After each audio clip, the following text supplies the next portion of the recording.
ముగ్గురు జాతి రత్నాల గురించి ఖచ్చితంగా మనం స్మరించుకోవాల్సిన అవసరం ఉన్నది. మొదటివాడు ఈ రాజ్యాంగాన్ని రచించి ఎవరు శాసనాలు చెయ్యాలి అనంటే పేదవాడే నిర్ణయించుకునే ఓటు హక్కునిచ్చిన డాక్టర్ బాబాసాహెబ్ అంబేద్కర్ను మొదట మనము స్మరించుకోవాల్సిన అవసరం ఉన్నది.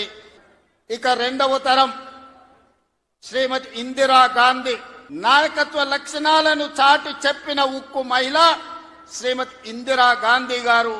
వారిని స్మరించుకోవాల్సిన అవసరం ఈ దేశంలో రాజకీయాలలో ఉండే ప్రతి ఒక్కరికి, ఈ యువతరానికి అవసరం ఉన్నది. ఇక మూడో తరం మూడు పదాలు ఎన్టీఆర్.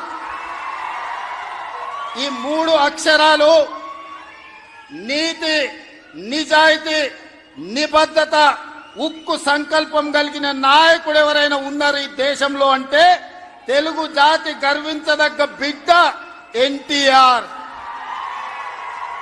డాక్టర్ బాబాసాహెబ్ అంబేద్కర్, శ్రీమతి ఇందిరా గాంధీ, అన్న ఎన్టీఆర్ ఈ భారతదేశ జాతి రత్నాలు. ఈ జాతి రత్నాలు ఈ దేశం ఉన్నంతకాలం, మానవుల మనుగడ ఉన్నంతకాలం వారి కీర్తి ప్రతిష్టలు, వారి నిర్ణయాలను మనం స్మరించుకోవాల్సిన బాధ్యత ఈ రోజు మన అందరి మీద ఉంది.